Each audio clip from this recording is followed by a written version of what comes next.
Bio Bio Televisión, con el auspicio de Libérate del estrés con Melipaz, tranquilizante natural de NOP Laboratorios, pinturas y adhesivos Lanco. Llegó la nueva forma de pintar con despacho en 24 horas. DVA Capital, invierte en la transición a energías limpias. Conoce el eFund en dvacapital.com. Y nuevo Aeolus GS Cross de Dongfeng. SIDEF, garantía de confianza. Presentan la entrevista de Tomás Mochiati. ¿Andas acelerado? ¿Te sientes más irritable y alterado? ¿Te cuesta dormir bien? Tranquilízate naturalmente con Melipaz, que calma la ansiedad, relaja y reduce el estrés. Libérate del estrés con Melipaz. Pídelo en todas las farmacias del país. Sabemos que la pelea contra el cambio climático se gana eliminando las emisiones de CO2. A partir de eso, creamos eFund, un fondo que invierte en las compañías que están liderando la electrificación del mundo. Invierte en eFund, sé parte del futuro eléctrico y sube los sentidos de tus inversiones.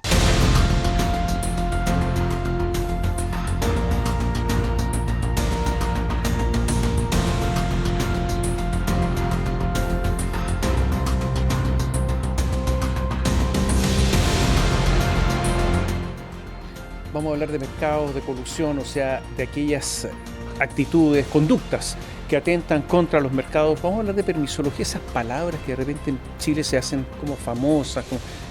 La palabra actual es la permisología. Vamos a hablar de eso. Vamos a hablar de mercados. ¿Con quién? Con Jaime Arancibia. Es abogado, doctor en Derecho de la Universidad de Cambridge. Él fue integrante, recuerden ustedes, de la Comisión Experta Constitucional.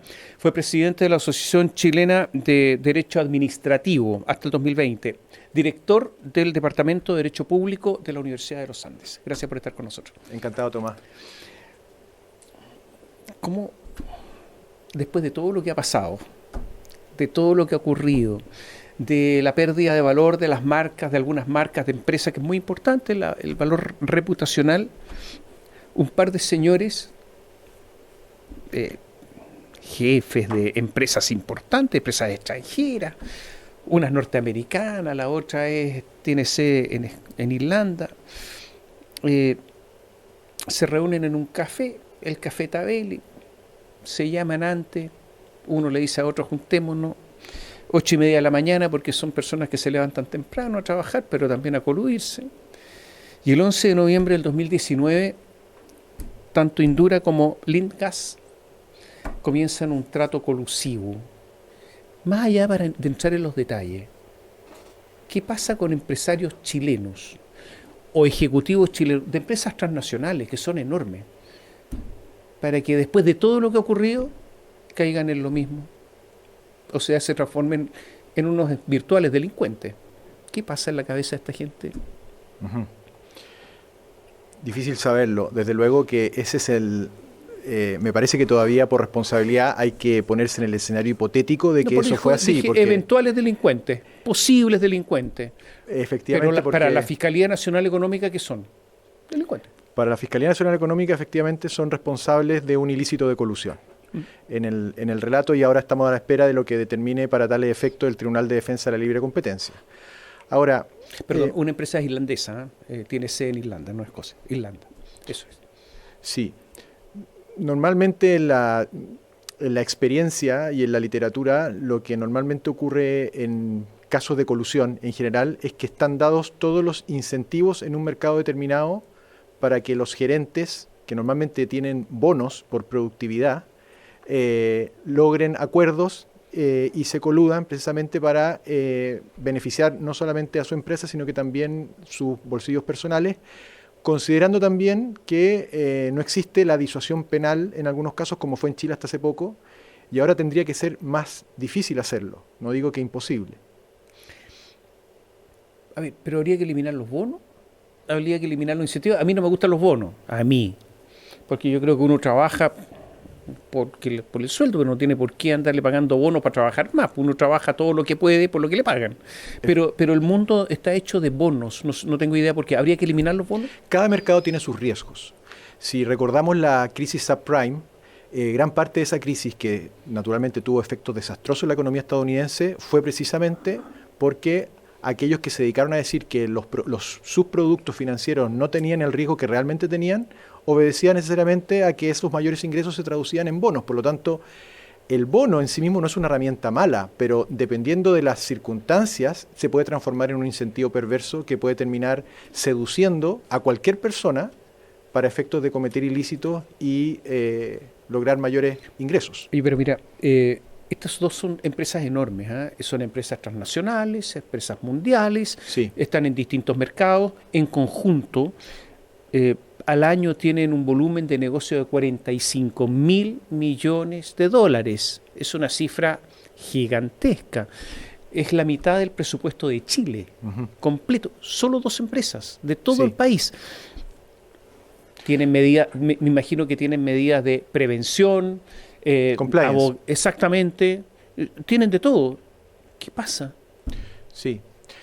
Hay que hacer el alcance para conocer bien los casos porque, aunque suene contraintuitivo lo que voy a decir, Tomás, fíjate que hay países que cuando sus empresas se coluden y los que terminan siendo afectados no son sus propios consumidores, sino que la economía, al contrario, nacional, se beneficia de la colusión que produce efecto en el extranjero, no la sancionan. De hecho, Estados Unidos se dedica a perseguir normalmente casos de colusión que producen efectos nefastos en otras latitudes. Pero si se trata de empresas norteamericanas, a raíz de cuya colusión enriquecen las arcas fiscales del país, bienvenido sea. Doble moral. No sé si doble moral, pero Sí, en el fondo, doble. claro, efectivamente consideran que es un ilícito que tendría que ser perseguido por cada país y no por el país que se estaría beneficiando. Oye, estas dos empresas son Indura y Linde. Y resulta que estas dos empresas dominan el 77% del mercado chileno en la producción y comercialización de gases. Sí.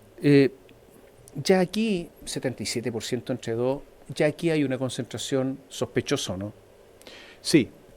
A ver, más que sospechosa, hay que tener cuidado de juzgar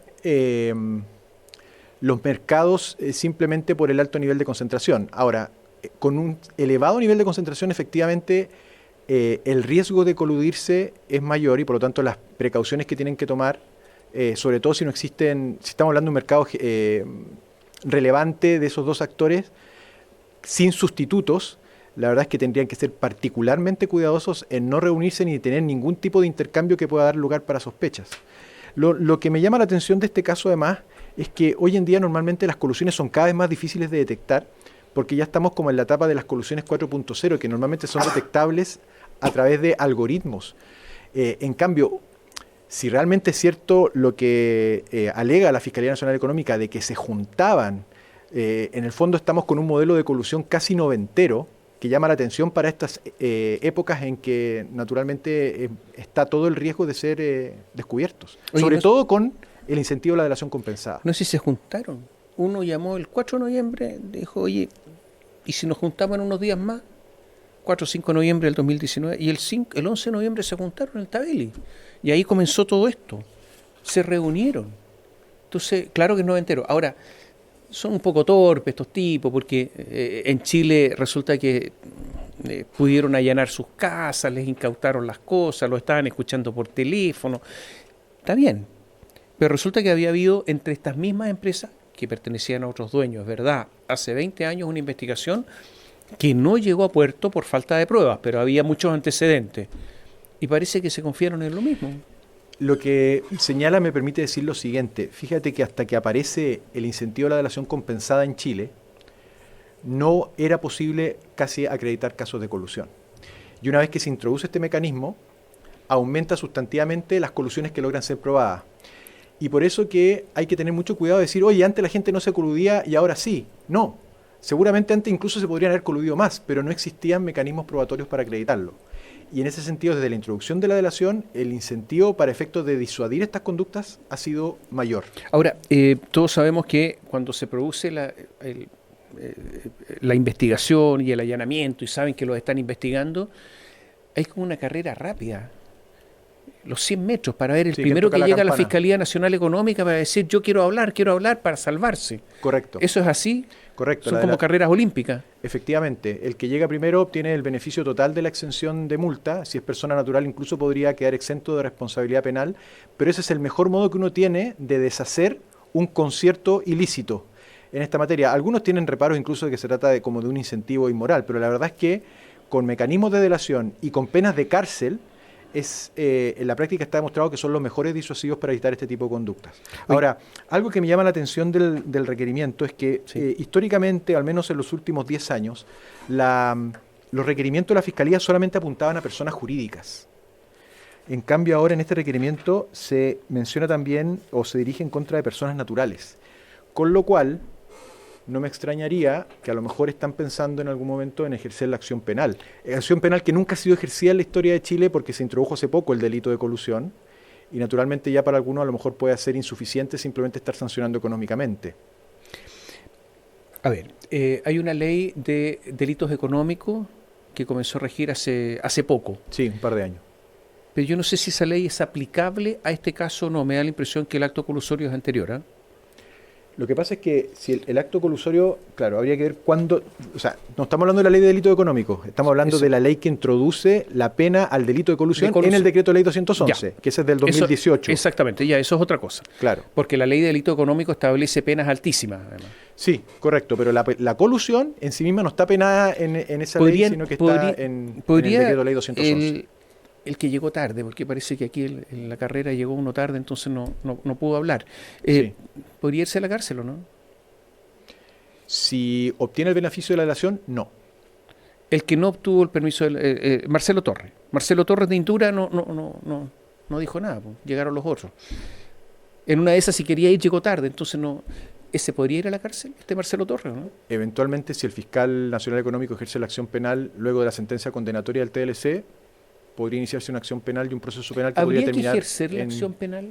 Claro, y es un requisito que se discute mucho y algunos dicen que hay un problema de diseño regulatorio, porque hoy en día la acción penal en materia de colusión solo la puede ejercer el fiscal nacional económico, no la puede ejercer el Ministerio Público.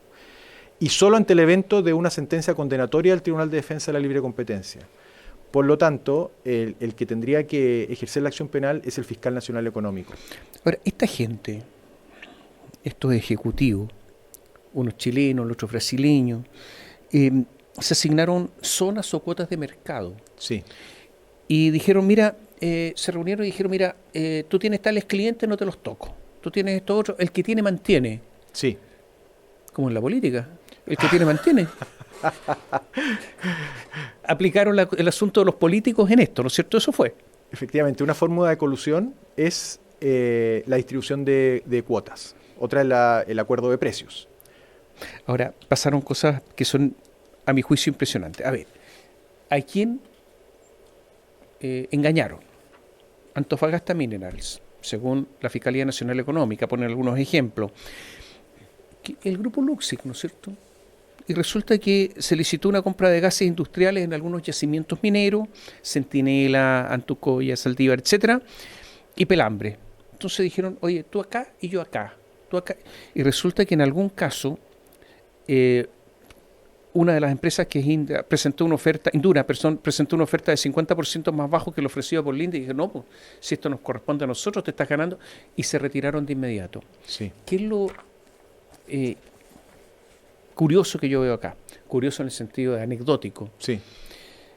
Que los afectados son Antofagasta Minerals del grupo Luxic.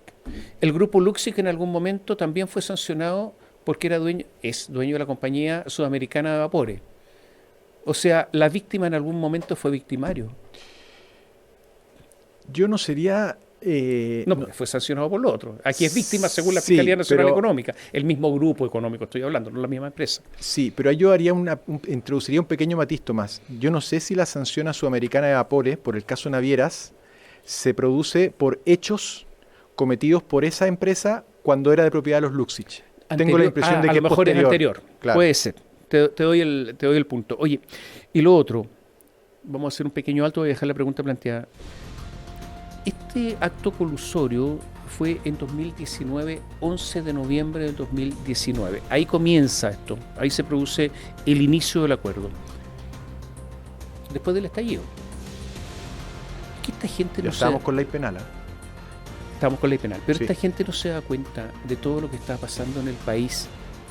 Porque el estallido por algunas razones se produjo. Aquí no es solamente un complot internacional como dicen algunos. Y resulta que siguen con las mismas prácticas. O sea, empresarios que no entienden absolutamente nada de lo que pasa en Chile. ¿Qué pasa en estas cabezas para que incluso en el Hospital Félix Bulnes, o sea, hospitales públicos de atención de salud, les cobren más plata? Cuando el Estado no tiene plata o no tiene plata suficiente para todo esto, más allá de que pueda ser un privado. Te dejo la pregunta planteada, volvemos en un instante.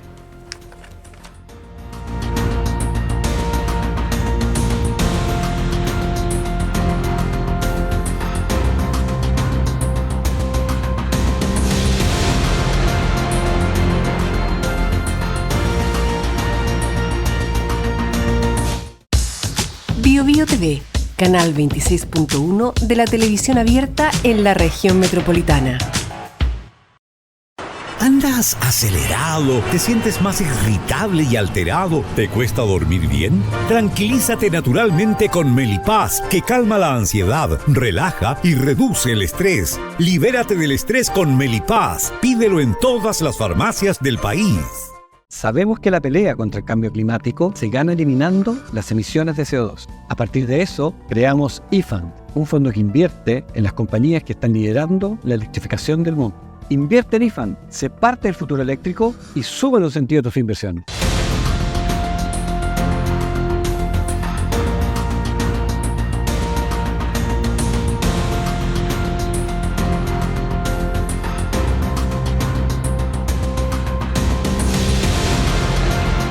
Conversamos con el abogado Jaime Arancibia, profesor de Derecho.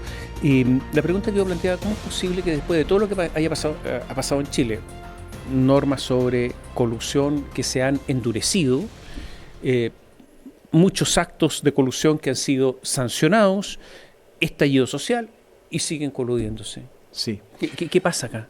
A ver, en la cabeza. Lo primero, venimos de un sistema de libre competencia donde no existía ni delación compensada ni pena o castigo penal por coludirse. Hoy en día, incluso bajo la vigencia de estos hechos que de ser confirmados tú relatas, yo no tengo ninguna duda de que en Chile hay menos colusión que antes.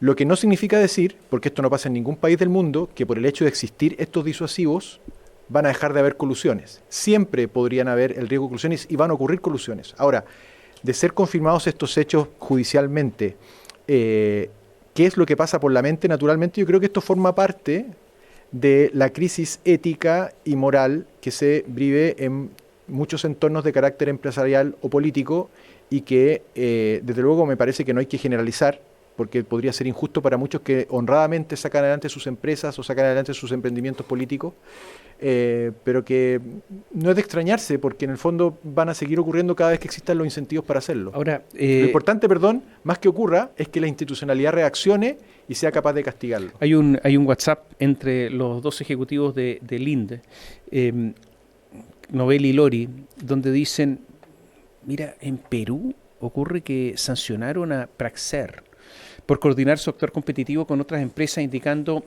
el primero de estos ejecutivos, Novelli, que esto es muy complicado y por eso aquí tenemos que tener mucho cuidado. Tenían plena conciencia estos señores de lo que estaban haciendo. Yo diría que a partir de los primeros casos de colusión, el caso Farmacia, el caso Pollos, ya es inexcusable para un empresario desconocer que la colusión es un ilícito muy malo y reprochable económicamente, moralmente y éticamente. Más allá de la colusión, que es muy importante porque finalmente lo que hacen es alterar los precios, cobrar más caro y repartirse. Le meten la mano en los bolsillos a los consumidores. Exactamente. En buen chileno. Y además eliminar o aminorar por lo menos el riesgo que es consubstancial a la actividad empresarial. Eso es lo que hacen. Sí, correcto. Entonces, más allá de todo eso, ¿los mercados chilenos son perfectos o cuán imperfectos son los mercados chilenos? O los distintos mercados, son varios. Sí. No hay mercado perfecto Y muchas veces el rol del Estado en una economía es precisamente introducir los mecanismos para tratar de asegurar al máximo, a través de regulaciones, incentivos, cargas, obligaciones, una mayor perfección del mercado. Desde luego, asegurando, por ejemplo, criterios de transparencia, de información en los precios, evitando los problemas de libre competencia, estableciendo regulaciones o fijaciones de precios cuando se trata de servicios regulados básicos, por ejemplo. Ese es el rol del Estado en una economía de mercado. ¿Y qué pasa cuando el Estado tiene empresas y participa en el mercado? Afortunadamente, nuestra Constitución dice que cuando el Estado tenga empresas, tiene que regirse y ser fiscalizado en ello por la legislación común aplicable a los particulares. Esto significa que no pueden tener ventajas competitivas provenientes de la legislación o del aparato estatal. A ver, pero eso no es así. Ahora, ¿por qué no es así? Codelco, por ejemplo. Sí. Codelco tiene el aval del Estado para sus préstamos. Pero responde todo Chile. Entonces, ¿no podría claro, tener avales del Estado, del Banco Estado? No, ¿En qué sentido? del Estado de Chile. Ya. Lo que pasa es que ahí tenemos otro problema, y es el siguiente. Las empresas del Estado se supone que existen para obtener ganancias que enriquezcan las arcas fiscales y permitan una menor carga tributaria a los contribuyentes. ¿Eso es así? En teoría tiene que ser así. Si en la práctica eso no ocurre y por un largo tiempo, las empresas del Estado carecen de sentido. La contrarrespuesta a lo que acabo de decir es que hay empresas del Estado que igual tendrían que existir, aunque sean deficitarias porque cumplen funciones de servicio público. Yo digo que en esos casos habría que quitarle el carácter de empresa y transformarla en servicio público, pero lo que no puede ocurrir es que una empresa justifique su carácter deficitario permanente en aras de que se trata de un servicio público, porque en el fondo el colmo de los colmos es que una empresa del Estado al final termine siendo subsidiada por aquellos contribuyentes que permiten su existencia precisamente para que la carga tributaria sea menor. Y en ese sentido todavía nosotros tenemos una respuesta pendiente, porque en materia de empresas públicas, por ejemplo, la OECD dice que una empresa estatal que no logra ser superavitaria en el corto en el mediano o largo plazo, tendría que dejar de existir. Y al mismo tiempo debería carecer de subsidios cruzados por parte del Estado para efectos de ser verdaderamente competitiva. ¿Y dejan de existir? Chile es uno de los países que no informa, o hasta que yo leí el último informe de la OECD, no informaba esos subsidios cruzados, con lo cual uno tendría que pensar de que son plenamente competitivas, pero que no sabemos hasta qué punto están recibiendo algún tipo de subsidio. Y si eso es así, sería una actitud anticompetitiva, entonces, porque está alterando los mercados. Efectivamente. En otros lugares las empresas gozan de privilegios. En otros lugares donde no existe una norma constitucional como la que nosotros tenemos, existe un criterio de libre competencia que se llama State Aid, ayuda estatal, que está prohibida como ilícito anticompetitivo porque distorsiona el mercado que una empresa poco eficiente, sea privada o sea estatal, esté recibiendo beneficios del Estado para subsistir. ¿Y por qué aquí que se ha hablado del decreto de ley 211, se ha ido perfeccionando la ley de delitos económicos, esto no existe? Muy buena pregunta, porque en el fondo las empresas estatales tienen rango de ley. Los eventuales beneficios, por ejemplo ENAP, que pueda tener algún tipo de monopolio, tiene rango de ley.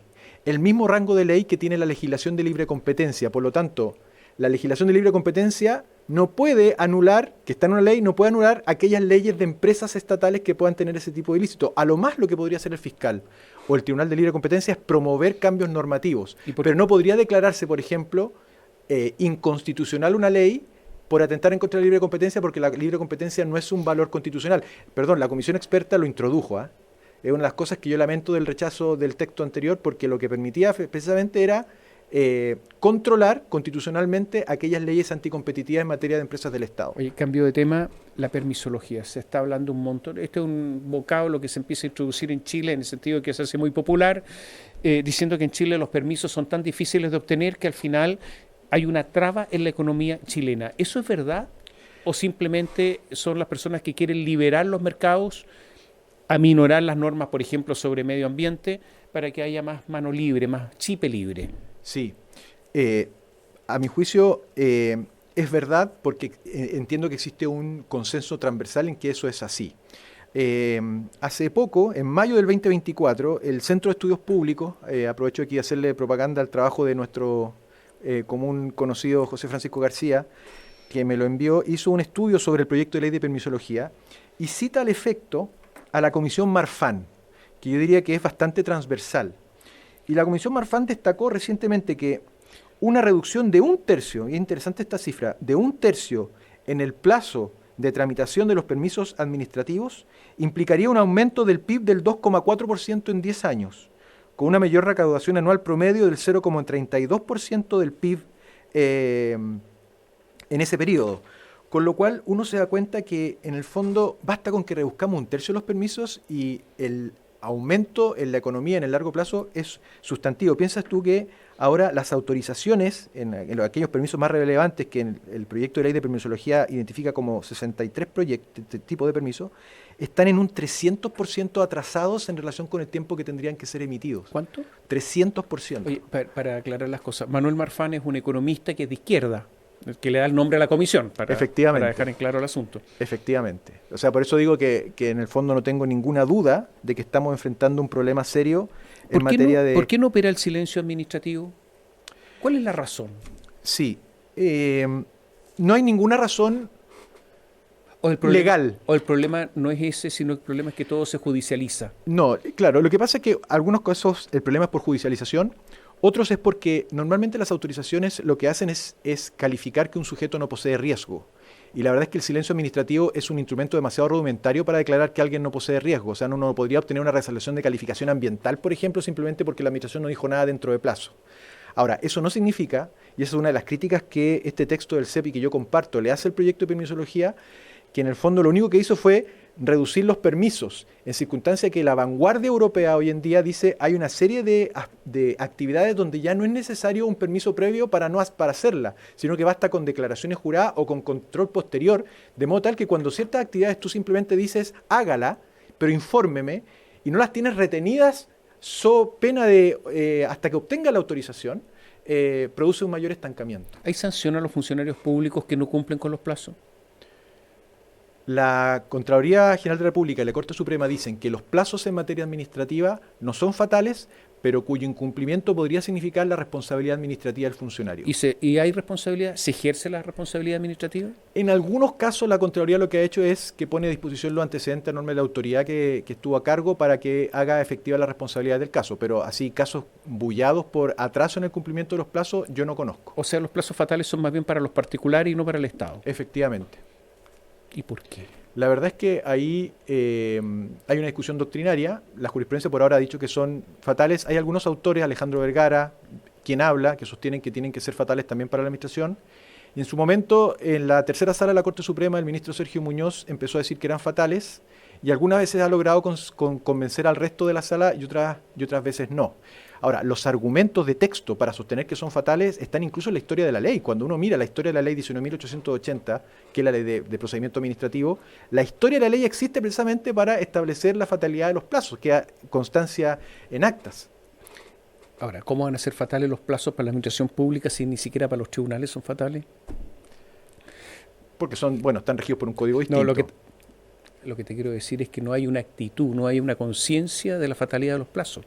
Eso es lo que pasa. Efectivamente. Los correctivos que ha introducido la Corte Suprema hace poco es decir que cada vez que hay un incumplimiento o una dilación excesiva en plazo, el procedimiento, si se trata de un plazo para imponer gravámenes, decae o es imposible continuarlo materialmente. Es un pequeño correctivo, pero a propósito del caso de ISAPRE y de muchos otros, al final la jurisprudencia termina resolviendo problemas que en realidad le corresponde solucionar al legislador.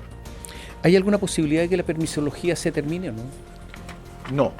Ninguna porque posibilidad. El permiso es un instrumento de prevención de riesgos. No, pero me refiero a estos plazos excesivos, a que ocurra lo que está ocurriendo, el 300%.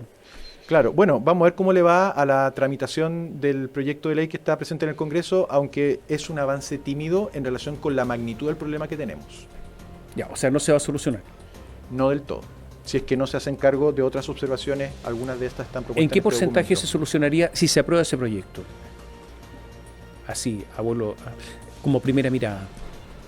Es difícil ponerle yo diría que si estamos en un 300% de atraso, al menos podríamos llegar a un 200% de atraso, pero eso ya, esa disminución de un tercio, estoy siendo a lo mejor muy generoso, ya produciría ese efecto beneficioso en el PIB que es el que detecta la Comisión Marfán.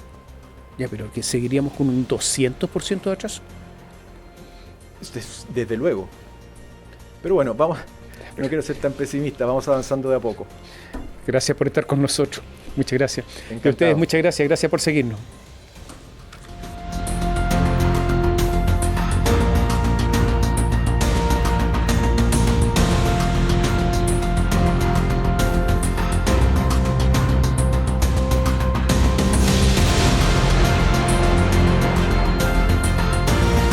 Bio Bio Televisión, con el auspicio de Libérate del estrés con Melipaz, tranquilizante natural de NOP Laboratorios, pinturas y adhesivos Lanco. Llegó la nueva forma de pintar con despacho en 24 horas. DVA Capital, invierte en la transición a energías limpias. Conoce el eFund en dvacapital.com. Y nuevo Aeolus GS Cross de Dongfeng. SIDEF, garantía de confianza.